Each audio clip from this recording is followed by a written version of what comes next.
ഒരു കാലത്ത് മലയാള സിനിമാ ലോകം അടക്കി വാണിരുന്ന നടിയായിരുന്നു മോഹിനി. മോഹൻലാൽ, മമ്മൂട്ടി, ജയറാം തുടങ്ങി നിരവധി മുൻനിര നായകന്മാർക്കൊപ്പം അഭിനയിക്കാൻ മോഹിനിക്ക് കഴിഞ്ഞിട്ടുണ്ട്. അതുകൊണ്ട് തന്നെ വളരെ പെട്ടെന്ന് തന്നെ മലയാളികളുടെ മനസ്സിൽ ഒരു ഇടം നേടാൻ മോഹിനിക്ക് കഴിഞ്ഞിരുന്നു.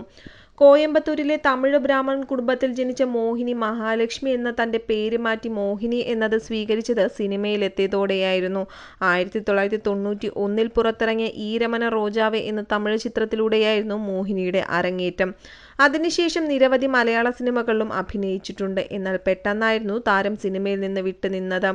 അതിനുശേഷം താരം മതം മാറി എന്നുള്ള വാർത്തകൾ അന്ന് തന്നെ പ്രചരിച്ചിരുന്നു. ഇപ്പോൾ ആ വാർത്തകൾ വീണ്ടും ചർച്ചയാകുകയാണ്. സ്പോണ്ടിലൈസിസ് എന്ന രോഗം ബാധിക്കുകയും തുടർന്ന് നടിക്ക് അബോർഷനാവുകയുമായിരുന്നു. ഇതിൽ മോചിതയായതിനു ശേഷമാണ് മോഹിനി ക്രൈസ്തവ മതം സ്വീകരിക്കുന്നത്.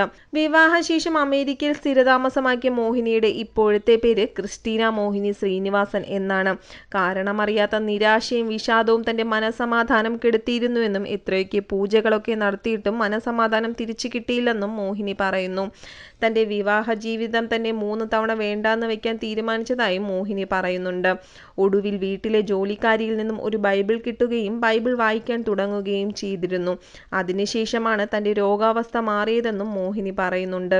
അതോടെ താൻ ക്രിസ്തുമതം സ്വീകരിക്കാൻ തയ്യാറാകുകയായിരുന്നുവെന്നും അതിനുശേഷം അമേരിക്കയിലെ സെന്റ് മൈക്കിൾ അക്കാഡമിയിൽ നിന്നും സ്പിരിച്വൽ വെൽഫെയർ ആൻഡ് ഡെലിവറൻസ് കൗൺസിലിംഗിൽ പഠനം പൂർത്തിയാക്കുകയുമായിരുന്നു.